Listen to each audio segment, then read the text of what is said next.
สบายดีท่านผู้ชมศูนย์องคาเทียม686แมนมีหน้าที่ในการผลิตต่อประกอบองคาเทียมเครื่องค้ำสู่และฟื้นฟูกายภาพบำบัดให้แก่พนักงานนักรบผู้ที่ได้รับบาดเจ็บและเสียองคะในการปฏิบัติหน้าที่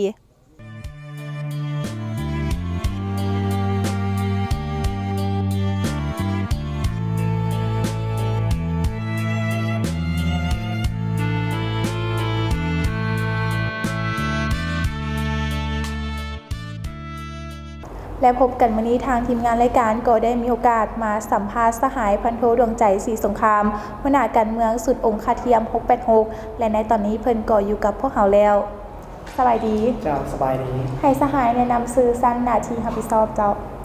เอาพันโทดวงใจศรีสงครามเลขาหน่วยภาคหัวหน้าการเมืองศูนย์องคาเทียม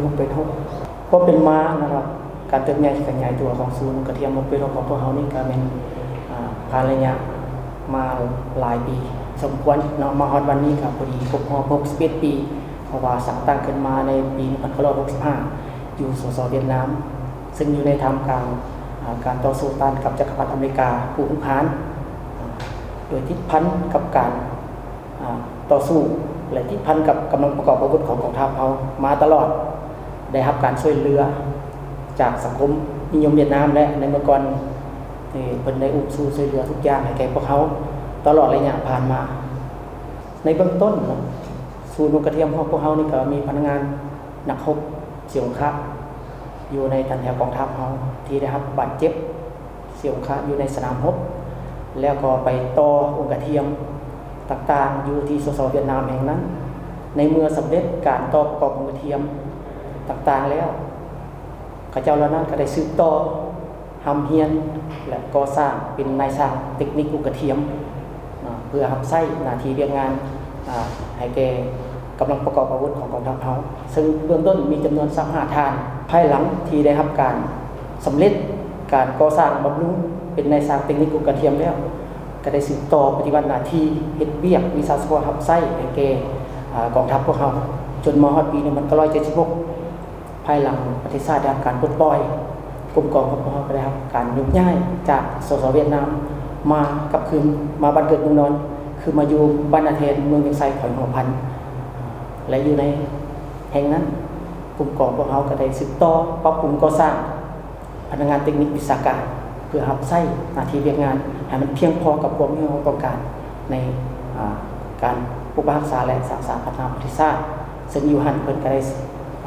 สร้างพนักงานวิชาการเทคนิควิทยากับที่ได้สูงสุดเพื่อให้สำเร็จหน้าที่จนมาฮอดปี1986ย้อนการเติบโตขยายตัวของบ้านเมืองของเราก็คือประเทศชาติเพื่อให้เหมาะสมกับการปฏิบัติหน้าที่และอำนวยความสะดวกให้แก่พนักงานเสียงคะอยู่ในขอบเขตทั่วประเทศที่เข้ามาใช้บริการศูนย์องคาเทียม686มาฮอดเดือน6ปี1986ภาครัฐคันเทิงก็ได้มอบหมายให้มีการยกย้ายกองกองมาตั้งอยู่ที่บ้านนามาเมืองโทรคมคอยเป็นกันอยู่สถานที่ณแห่งนี้ในการปรับปรุงก่อสร้างของอยู่แห่งนี้พวกเขาก็ได้สร้างพนักงานวิชาการจำนวนหนึ่งเป็นชุดที่3ของการก่อสร้างพนักงานกับทีมทางด้านเทคนิควิชาการกระเทียมมาฮอดปี1993สภาพการมีการเปลี่ยนแปลงภาครัฐคันถึงก็ได้มอบโอนให้ศูนย์องคาเทียม686พวกเขาไปอยู่ในความรับผิดชอบและคุ้มครองของกระทรวงแรงงานและสวัสดิการสังคมและอยู่ใน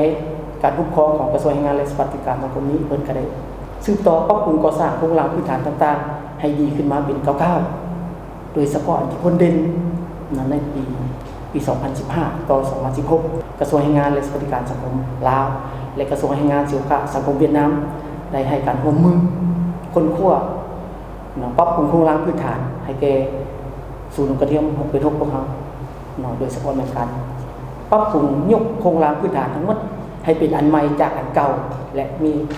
ลักษณะทันสมัยกว่าเก่าให้เทียบเท่ากับสากลโครงการได้รับการลงมือก่อสร้างในปี2015และมาสำเร็จอยู่ในท้ายปี2016และได้เริ่มต้น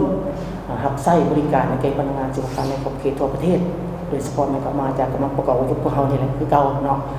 ในนั้นโครงการดังกล่าวก็มีมูลค่าสูงเนาะได้รับการช่วยเหลือจากรัฐบาลสสเวียดนามซึ่งมูลค่าทั้งหมดก็ประมาณ48 ตรีโกดง ทั้งหมดนับแต่ตึกอาคารเครื่องจักรวัตถุอุปกรณ์ทำไส้การบำรุงก่อสร้างพนักงานวิชาการเทคนิคและพนักงานการปินปัวฟื้นฟูบำบัดให้แก่พนักงานสุขภาพเปียร่อย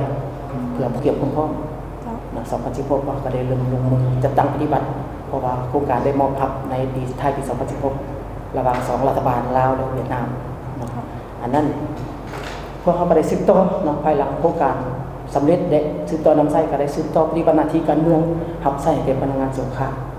ตามการมอบหมายของพรรครัฐขันถึงมาฮอดปี 2019 ศูนย์กระเทียมพกประทบพวกเขาก็ได้มีการมอบโอนกับคืนให้กระทรวงป้องกันประเทศระหว่างกระทรวงแรงงานและสวัสดิการสังคมและกระทรวงป้องกันประเทศจนมาถึงปัจจุบันอันนั้นเป็นการต้นกำเนิดเลยการเติบใหญ่ขยายตัวแต่ละระยะโดยย่อที่ผ่านมาและพระบทบาทหน้าที่ของศูนย์องค์คาเทียม6เป็น6ของพวกเขาดีมีคือแนวใดหน้าที่ต้นต่อพวกเขาเมนทำไส้ให้แก่พนักงานโจคะที่มีผลงานความดีต่อประเทศชาติในเมื่อก่อนก็คือปัจจุบันเป้าหมายเพื่อทำไส้บริการให้แก่พนักงานโจคะและเปียร่อยในการปิ้นปัวและฟื้นฟูช่วยเหลือตัวเองในการใช้ชีวิตประจำวันของข้าเจ้าอันนั้นเป็นพระราชบาทหน้าที่ต้นต่อของพวกเขาผ่านการจัดตั้งปฏิบัติและงานพันมาศูนย์องค์คาเทียม686ของพวกเขาได้เฮ็ดสำเร็จหน้าที่ของตนและมีผลงานที่พ้นเด่นแนวใดแน่ศูนย์องค์คาเทียม686ของเราก็ได้เอาใจใส่ปฏิบัติหน้าที่การเมืองของตนโดยความรับผิดชอบโดยเฉพาะในอันต้นต่อพวกเขาได้เฮ็ดเรียนงานศึกษาของการเมืองแนวคิดให้แก่พนักงาน10พรรคพนักงานนักรบในทุกกลุ่มกองซึ่งอันที่พ้นเด่นมันกลุ่มกองพวกเขาได้มีความสงบปลอดภัยกลุ่มกองได้รับนำยึดหน่วยพักประสัยเข้มแข็งหนักแน่นมาหลายระยะติดต่อกันนอกจากนั้นเพื่อรับประกันให้แก่การปฏิบัติหน้าที่การเมืองวิชาเฉพาะพวกเขาก็ได้เอาใจใส่ปลุกระดมสุขยุ่พนักงานหลักแรงพนักงานนักรบและภาคส่วนพนักงานวิชาการแต่ละภาคส่วนให้มีสติระวังตัวสูงยกสูงความรับผิดชอบต่อหน้าที่การเมืองที่ได้รับมอบหมายจากคันถึงบ่รวมเฉพาะมันต่อกลุ่มกองของเขาเฮ็ดให้พนักงานเสี่ยวค้าในขอบเขตทั่วประเทศที่เขาใช้บริการมีความเชื่อมั่นอุ่นเอียนอุ่นเทียงในเวลาเข้ามาใช้บริการอยู่ศูนย์กระเทียมเปิดพงพวกเขาและทั้งศูนย์ได้มีนโยบายแนวใดต่อกับพนักงานเกี่ยวกับเรื่องงานนโยบายพวกเขาก็เป็นเอาเวียกนี่เป็นเวียกแถวหน้านึงที่สำคัญโดยเฉพาะพวกเขาเฮ็ด2หน้าที่อยู่1มันปฏิบัตินโยบายดูแลใช้พนักงานสุขภาพของกลุ่มกองอันที่2ก็ปฏิบัตินโยบายต่อพนักงานนักรบพนักงานสุขภาพที่ยังประจำการอยู่ในศูนย์กระเทียมของผู้นำของเขาโดยเฉพาะงานการปฏิบัตินโยบายการเลื่อนสั้นยองและให้นโยบายอื่นตามนโยบายของพรรครัฐขันถึงที่มีต่อพนักงานนักรบทั้ง2ภาคส่วนคือพนักงานสุขภาพและพนักงานประจำการในปีนี้ในอย่างผ่านมาก็คือปีนี้พวกเขาก็ได้รับการเลื่อนสั้นเลื่อนยศให้แก่พนักงานจำนวนหนึ่งรวมทั้งหมดเลยเฉพาะในปีนี้ที่ได้รับการเลื่อนสั้นก็มีจำนวน10กว่าสหายพันตรีขึ้นพันโทกับ8ร้อยเอกขึ้นพันตรี1และจำนวนอื่นๆอีกที่ได้รับการย่อขันกระทรวงขันรัฐบาลอันนั้นเป็นการย่อทางด้านอุดหนุนนโยบายส่วนว่าการปฏิบัตินโยบายแก้ไขชีวิตกันเป็นอยู่แม่นพวกเฮาก็ได้ใจใส่โดยเฉพาะต่อพนักงานเสี่ยวค้าที่พวกเฮารับผิดชอบดูแลเบิ่งแยงเพิ่นทางด้านชีวิตการเป็นอยู่เจ็บเป็นพวกเฮาก็ได้ดูแลเบิ่งแยงนำส่งโรงหมอหรือว่าสิ่งใดที่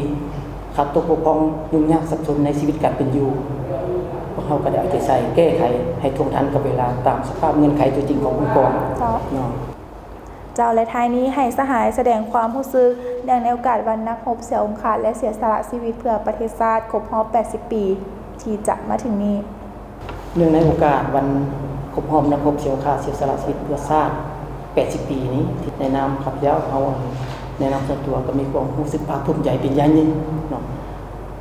อันที่สำคัญมีเพิ่นในวันนั้นจึงมีเฮาในวันนี้อันนั้นเป็นสิ่งที่ภูมิใจเป็นอย่างยิ่งต่อวันที่มีความหมายความสำคัญนี้อันที่2ครบรอบ80 ปีนี้พนักงานนักรบเสียวขาดที่เสียสละชีวิตเพื่อชาติเพื่อประชาชนก็มีน้ำใจเสียสละอันสูงสุดโดยเฉพาะนักรบที่ ที่เป็นผู้รักษาและปกป้องประเทศชาติและปกป้องรักษาพื้นแผ่นดินครบถ้วนของพวกเราไว้ได้มาฮอดปัจจุบันนี้มันเพิ่นมีความหมายความสำคัญที่สุดสุดท้ายในโอกาสนี้ข้าพเจ้าก็ผลใจประเสริฐมายังพนักงานนักรบเสียงข้าก็คือผู้ที่เสียสละผ่านไปแล้วนะในขอบเขตทั่วประเทศจงมีสุขภาพแข็งแรงสืบต่อเป็นผู้ภูมิใจเป็นแบบอย่างที่ดีให้แก่ลูกหลานและพนักงานผู้สืบทอดเปลี่ยนแทนในตอนหน้าท่านผู้ชมเฮาพักชมโฆษณากันก่อนแล้วกลับเข้ามาสู่ระยะต่อไปของทางรายการ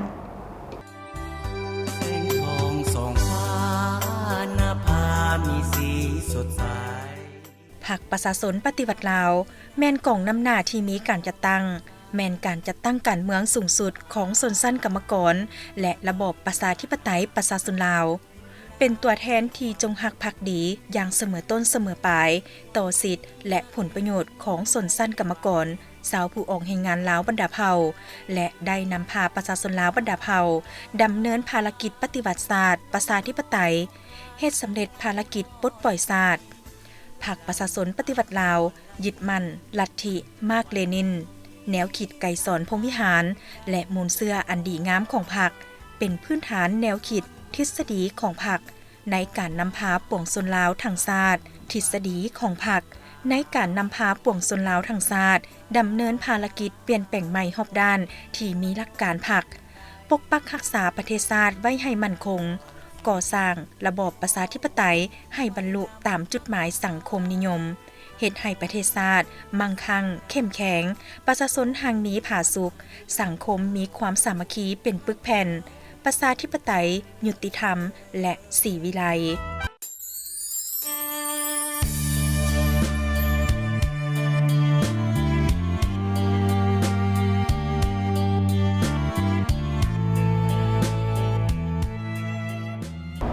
ท่านผู้ชมกลับเข้ามาระยะนี้จะให้ประธานไปติดตามการให้สัมภาษณ์ของสหายพันโทสำราญวงศ์พระจันทร์หัวหน้าแผนกเทคนิคองค์คาเทียม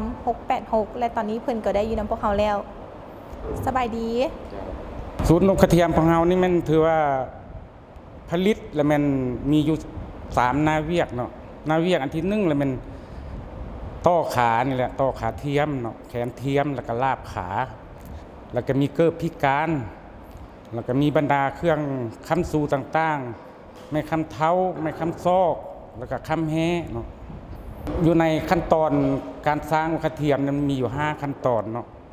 หลังจากคนเจ็บมาถึงของเฮาแล้วเนาะของเฮาก็ต้องได้กวดกาและคืนแล้วก็มอบให้ทางวิชาการกวดเบิกสมรรถภาพต่อกุดนั้นเนาะหลังจากนั้นแล้วก็ขั้นตอนที่1ก็เป็นพันแป้งนั่นแหละบัดแทกพันแป้งแล้วก็ขั้นตอนที่2ก็แม่นหลังจากได้แม่พิมพ์มาแล้วเนาะมาก็มันมาทอกแป้งซ้อมแป้งหลังจากนั้นก็มาเป็นขั้นตอนที่3เนาะขั้นตอนที่3นี่ก็แม่นมาดูดสร้างโบกถือว่าหลังจากดูดและสร้างโบกได้แล้วเนาะก็แม่นเอามาประกอบใส่สุดขานะแล้วก็มอบให้เสียงค่าแอบย่างเนาะแล้วขั้นตอนที่4นี่ก็เป็นแอบย่างมอบให้เสียค่าแอบย่างแล้วก็ตีราคากันแอบย่างเนาะย่างงามบ่เจ็บบ่ปวดบ่หรือว่าแล้วก็ถามคำเห็นของคนเจ็บนั่นเนาะถ้าว่าสะดวกและถึกใจละก็เป็นมาขั้นตอนที่5เนาะขั้นตอนที่5นี่ก็เป็นมาเฮ็ดงามมันแล้วเนาะเฮ็ดงามแล้วก็สำเร็จแล้วก็มาให้เสียค่าแอบย่างอีกครั้งนึงถือว่าบ่มีอย่างคาดเคลื่อนแล้วก็ถือว่ามอบให้ทางเสียงค่าไปสมไซเนาะแล้วผลิตภัณฑ์ของพวกข้าพเจ้านี้เนาะขาเทียมนี่เนาะก็ถือว่าทนทานแล้วเนาะการนำไส้ก็เป็นประมาณ 2-3 ปีเนาะ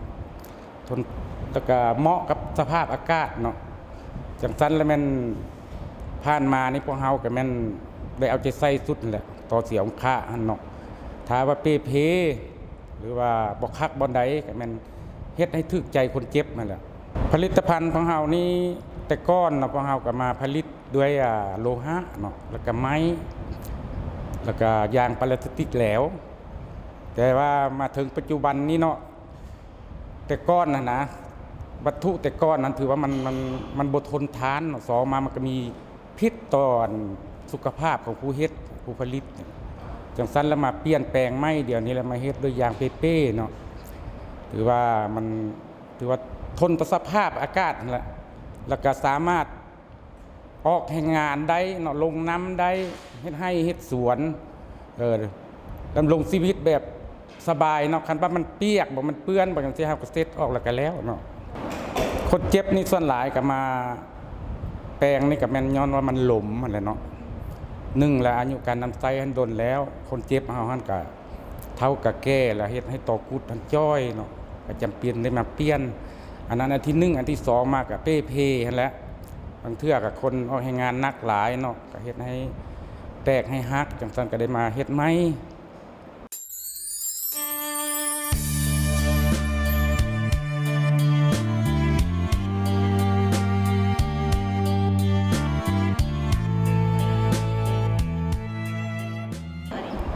ตัวนี้เป็นการเปลี่ยนสายการซ่อมแปลงเปลี่ยนสายแล้วก็เปลี่ยนฝาปิดให้ทั้งเซลล์ขา มันได้เปลี่ยนเป็นแต่ละจุดบ่อายตัวนี้ แม่นแล้วตัวใดเพิ่นที่ว่ามาให้ทางวิชาการกวดว่าตัวใดที่สามารถเปลี่ยนได้ก็เปลี่ยนได้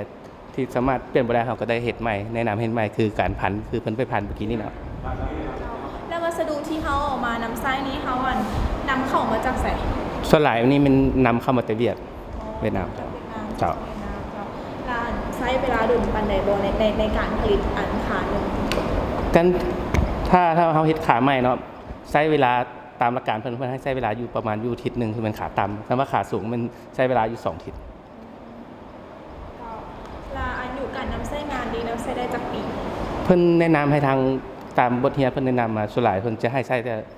เอาใช้ตัวจริงมัน9เดือนหาปีนึงถ้าเป็นขากุดใหม่มัน3เดือนถึง6เดือนให้มาเปลี่ยนโบกใหม่เพราะว่ามันคนเจ็บเฮาจะใช้งานหลายมันจะมีการจอยขาจะรีบเข้า ลาอันนี้ขอสะดวกขอยุ่งยากอะไรในการผลิต ถ้าอยู่นี่เฮาทางศูนย์เฮาก็เรื่องอุปกรณ์ที่ว่าไปเรียนมาก็ยังบ่ทันสมัยตีตามที่ปีเรียนเนาะแต่ว่าเฮาก็มีความสะดวกหลายที่ว่าเพิ่นก็ช่วยอุปกรณ์มาทางการเรียนแต่ว่าให้ตรงกับโรงเรียนก็ยังบางอย่างที่เครื่องจักรงานเฮายังบ่ทันมีเนาะนะ แล้วตัวนี้แม่นั่นทางเพิ่นผู้ป่วยเพิ่นได้มาเปลี่ยนแม่นบอกมาเปลี่ยนเป็นเฉพาะบางจุด แม่นล่ะ แล้วน้ำไปน่ะ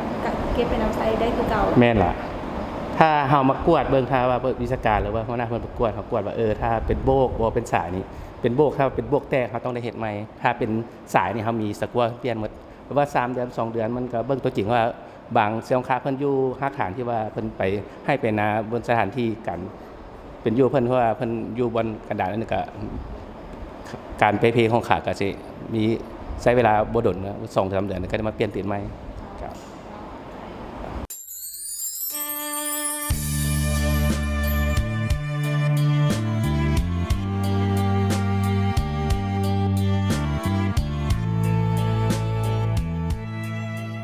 ก็ให้อีโมแนะนำซื้ออายุ ข้าพเจ้าเนาะซื้อบุญเพ็งอายุก็69 ปี พอปัจจุบันพออยู่บ้านไหน ปัจจุบันก็อยู่บ้านน้ำมาก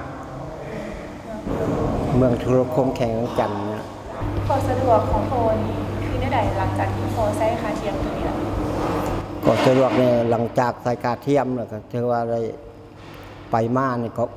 มีการสะดวกสบายตัวเฮ็ดเวียกเฮ็ดงานช่วยครอบครัวนะได้ดี และคนยุ่งยากเนี่ยพอมีคืนได้ใดเนี่ย โขยุ่งยากเนี่ยก็มันใส่ไปแล้วมันก็บ่คือขาดีแหล้วแต่ก็มีการเจ็บการปวดบางข้างบางคราวนะ เอาเลยพอมีการบำบัดรักษาได้ใดในขาเทียมที่พอใส่อยู่ปัจจุบัน การบัตรรักษาขาเทียมนี่ก็ถือว่าได้อนามัยแล้วใส่เกิบใส่หยังเพื่อว่าให้มันมีการเปใช้ได้อีกยาวนาน แล้วพอน้ำไส้ขาเทียมตัวนี้พอน้ำไส้มาจากปีแล้วจ้ะ คือว่าการใส่ขาเทียมตัวนี้นี่ใส่มาได้4 ปีแล้ว แล้วมาได้ถอดเปลี่ยนแทนอย่างโมในตัว การเปลี่ยนแทนนี่มันก็ว่ามีแต่เครื่องอะไรมันเป็นต้นน่ะมันพอตีนกับน็อตจับพอตีนหัน เป็นจุดนั้นบ่ เป็นจุดแล้วก็กับสายขาลิกแปด แล้วเครื่องทอน้ำไส้นี่เป็นพอซื้อเองหรือว่าภาครัฐเพิ่นมอบให้บ่ เครื่องใช้ในปัจจุบันเนี่ยแต่ว่าในการประกอบขาเทียมนี่มันภาครัฐเพิ่นเป็นผู้บริการหมด